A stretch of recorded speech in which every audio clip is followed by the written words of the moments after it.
Well, hello, ladies and gentlemen. Have you ever been playing Zelda 2, The Adventure of Link on the Nintendo, and got to this spot here, properly named Death Mountain, where it just murders you to death completely until you have to start all over and be sad? Well, did you ever think you could get through it without taking a single hit? Well, you can, and I'm going to show you how, so stick around. Yeah!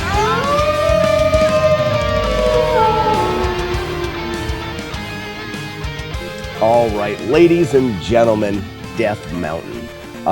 This is a notoriously difficult spot, especially in Zelda 2, The Adventure of Link. You know, it made its way into a lot of Zelda games, but this one in particular stands out as being just really rough.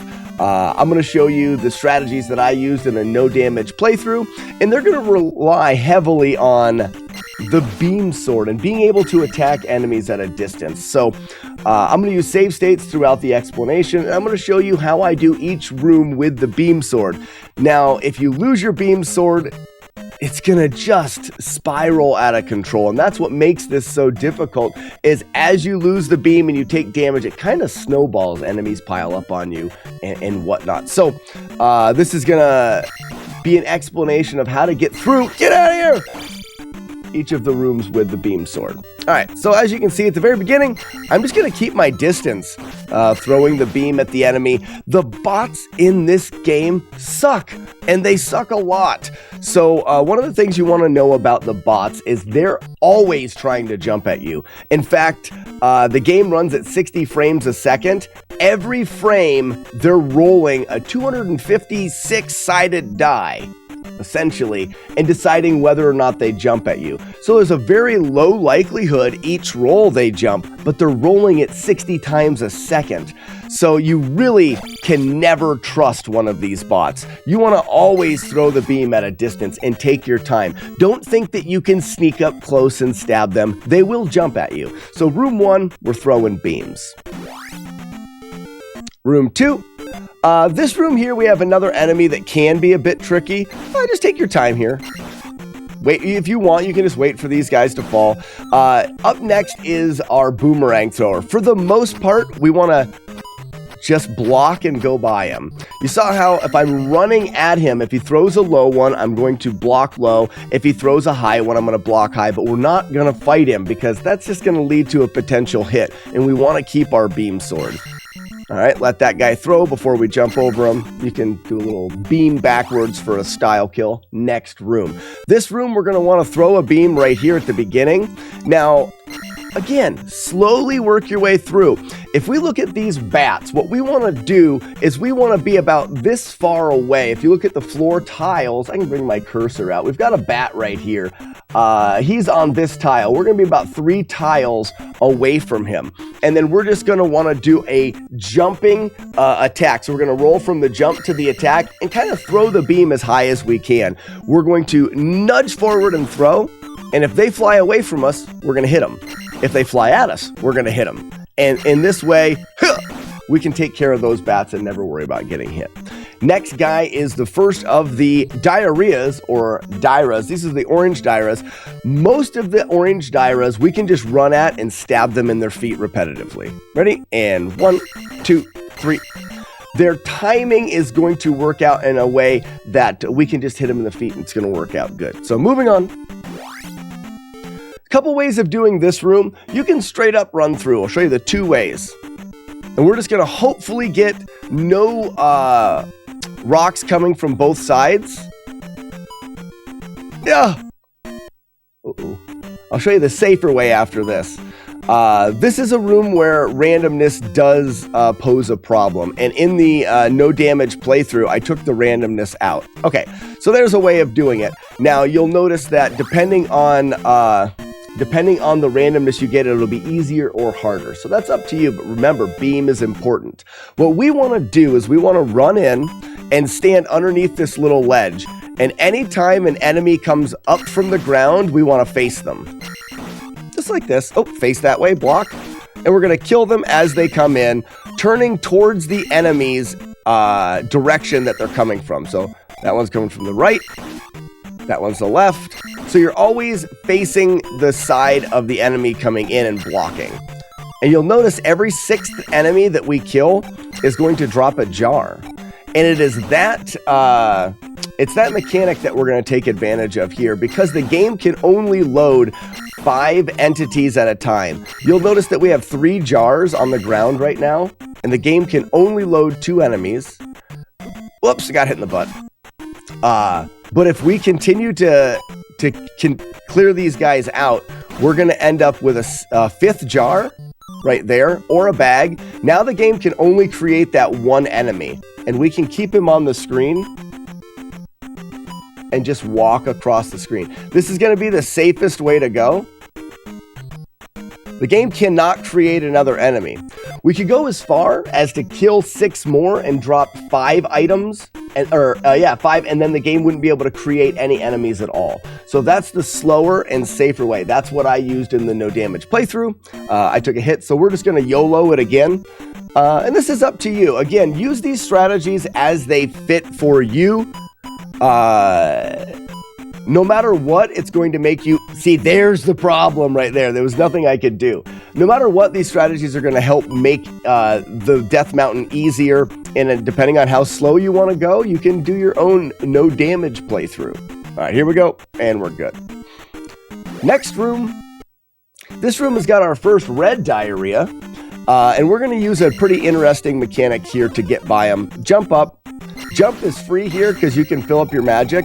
The diarrhea is going to read your direction. So if I'm holding to the right, I can actually save. Oh, I loaded it. I'll show that here. We'll save it here. If I'm jumping across here holding right, he wants to back up. I did get on the other side of him there. But they essentially want to back up and read your movement. But you can jump in this game and continue with forward progress without holding the right button. So you get a little momentum and then let go of right and just jump. And when you're not holding that direction, it'll freeze him in place. So that allows you to use neutral jumps, we call them, to get by that guy. I'm going to make a video on red diarrheas here in the near future, giving you a better understanding of how they work and more ways of killing them. I won't cover them in this video, but I'll make another one. We're going to want to neutral jump at this guy. You see how close I was able to get to him? Let me show you again. If I jump and hold left, he's going to back up, and I'm going to be fighting him underneath this bat, making it even harder. But as soon as I see him, if I jump and then let go of the direction, he's going to get right up close to me. This is going to allow me to kill him before I get underneath this bat. Then I can use a similar technique with the bat as I did with the other ones. Wait here for this guy, and just like before, stab, stab, stab. You'll notice I waited over here for him to come at me. That way I'm killing him before I get underneath the bats. Similar technique with the bats. Miss, but that's all right. Don't need to kill him. Next room. These guys cannot jump at us like the blue ones can. So we're safe here. As soon as he gets all the way up to the edge, or as soon as he gets far enough away, we can do that. Or if he gets all the way up to the edge, we can jump over him and stab backwards. So now this guy is interesting because it's almost like you can't get to him, but you can if you know a way of finding the timing. What I like to do is stand just out of his reach, and then I'm going to count every time he swings. 1, 2, 3, 4, 5, 6, 7. Every time I see that axe, I'm counting. When you say the number you want to go, so my go-to is 1, 2, 3, go. 1, 2, 3, go. I jumped instead. Where am I? Oh, I didn't save it. I jumped instead of swinging the sword. Okay, we're back. Ready? 1, 2, 3, go. That timing will work for all of the diarrheas that are on the edges. So we get this guy, we bring him back, stand just out of reach. 1, 2, 3, go. Essentially, you can start holding the direction towards them immediately when you see their axe. But I like to use that counting method. It's just a little bit easier. Now, in the next room, we've got blue bots. Blue bots can jump at you. So the idea of waiting on the edge is no longer safe. Orange diarrhea, stab in the feet. We got another one here, but we've got a blue bot. Let's wait for that blue bot to jump up and then go 1, 2, 3, Go. Another blue bot. So we'll wait for him. There he goes. Like I said, 60 times a second, they decide whether they're going to jump at you. Not trustworthy. So we have to wait here. If you want to go without damage, you're going to wait right here. If I go to like jump over him, ooh, it did work, but it's not safe. There we go. Let him come up. And we're already through the Death Mountains part of it. Now, some people would argue this next section is quite a bit more tricky, but I'll show you how. This first room, we're going to be greeted by a red Dyra. This is one that we can't skip over. A couple things you can do with the red Dyras is you can do what I'm doing. You can learn the timing of the jump. Essentially, their axe is going to come backwards, and when that axe disappears, so you see the axe and then it disappears because he's going to throw it. So backwards, as it disappears, you want to do a full jump, which means you want to hold the jump button. So jump.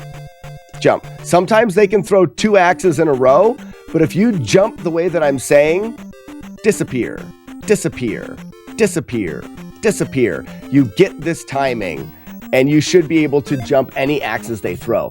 Some of them, we can use a really interesting glitch in the code. Some enemies we can actually make disappear. It all depends on where their location is when the room is created. This guy happens to be in the perfect location, meaning when we go in, if we run to the right, he will be there. There he is. Or if we go in, he's at a perfect location so that we leave and he disappears. So all we have to do is go in and out of this room, and the first one is gone. So that's one way we can deal with that guy.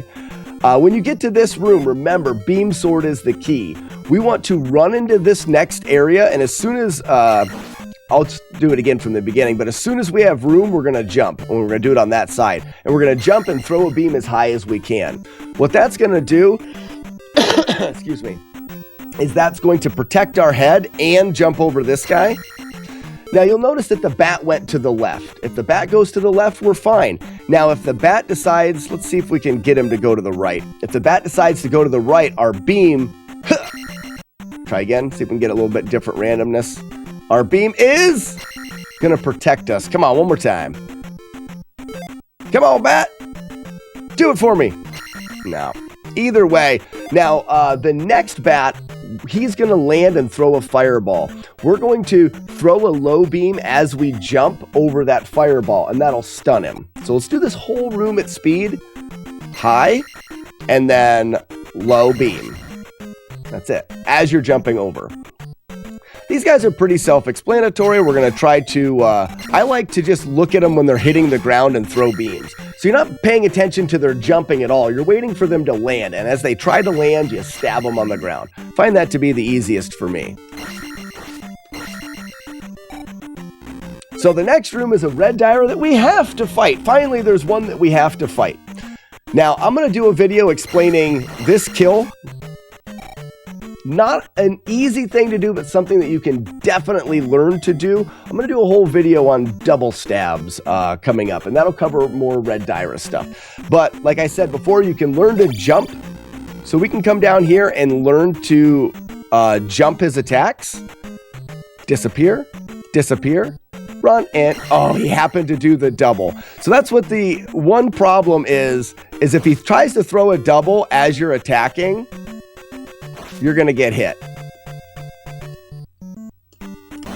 You see how I just I got comfortable with jumping his axe, and then every once in a while I would jump towards him. If you really wanted to be safe in that strategy, you could almost wait for a double. The likelihood that he throws, oops, I jumped too early. The likelihood that he throws a double twice in a row is very low. So you can kind of wait for a double. Come on. And then jump at him. So you could do that. I would say most likely if you're just waiting, jumping, waiting, jump, stab. I still got away with the double there. Waiting, jump, stab. You can do that. One of the things you do want to note in this room, especially if you learn to do the quick kill like I will show in that video, you can leave this room too early. So you'll notice one thing, we didn't hear the points tally. that enemy in code is not considered dead until those points tally. If we go back, he's alive and he's going to wreck us. So if you're learning the quick kill, you're going to want to wait until the points tally. That way he's not there when you come back. All right, moving on. We are almost at the hammer. Ha! Oh, you can't kill those guys while they're not without the down stab, but I missed it. Just like the beginning of this cave, we can make this Daira disappear as well.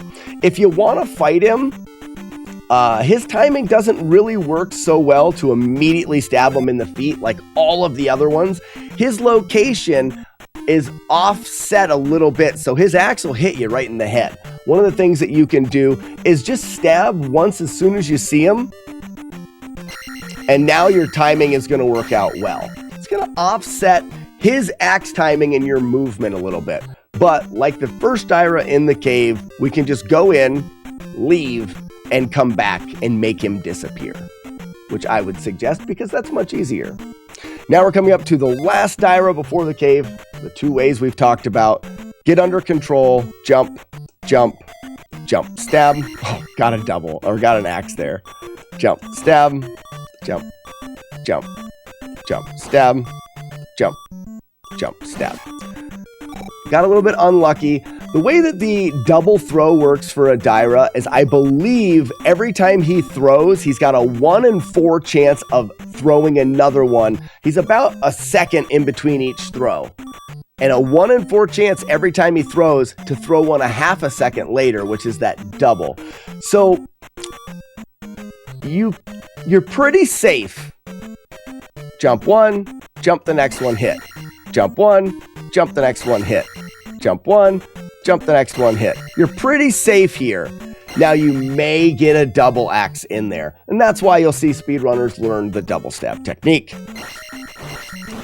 All right, ladies and gentlemen, I wasn't damaged just because it's not easy, but you can do it. If you follow along with this within a short period of time, I really believe that you'll be able to put together very easy playthroughs through Death Mountain without dying, and then work your way up to being able to do it without even getting hit. Trust in the beam sword and do your best to not get projectile dysfunction. Hope this helps, ladies and gentlemen. We will see you next time. It is over.